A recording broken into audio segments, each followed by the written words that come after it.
Hi, assalamu alaikum people. How are you doing today again? It's another episode on how to deal with the Quran during Ramadan.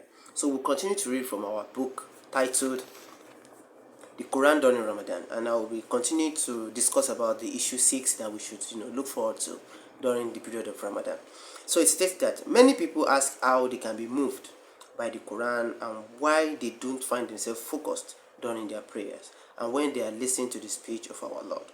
There is no doubt that this could go back to several different causes, the most significant in which being the sins and misdeeds of the people.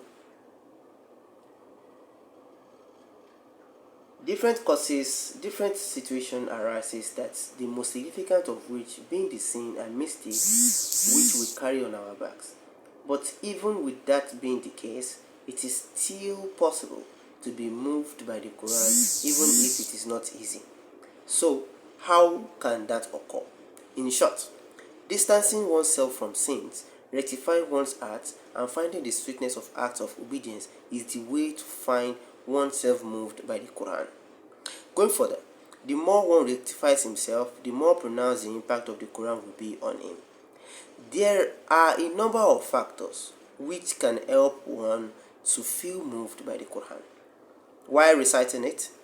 For in the state of reciting, a person is ready to be moved and his heart is prepared to be receptive of the messages of his Lord.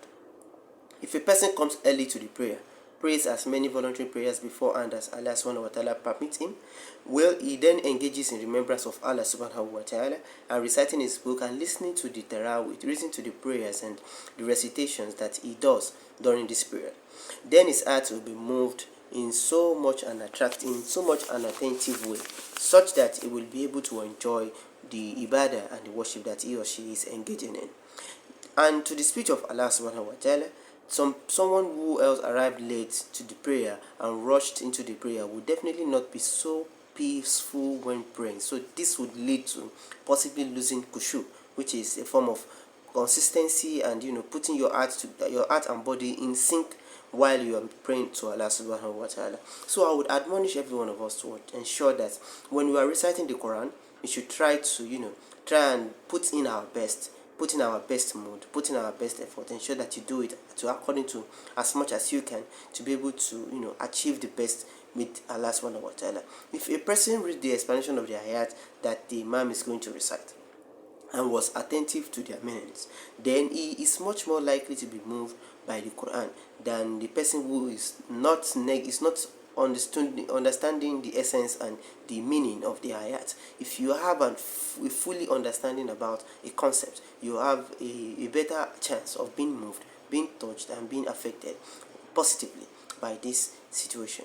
May Allah in His infinite mercy make it easy for everyone. Assalamu alaikum warahmatullahi wabarakatuh.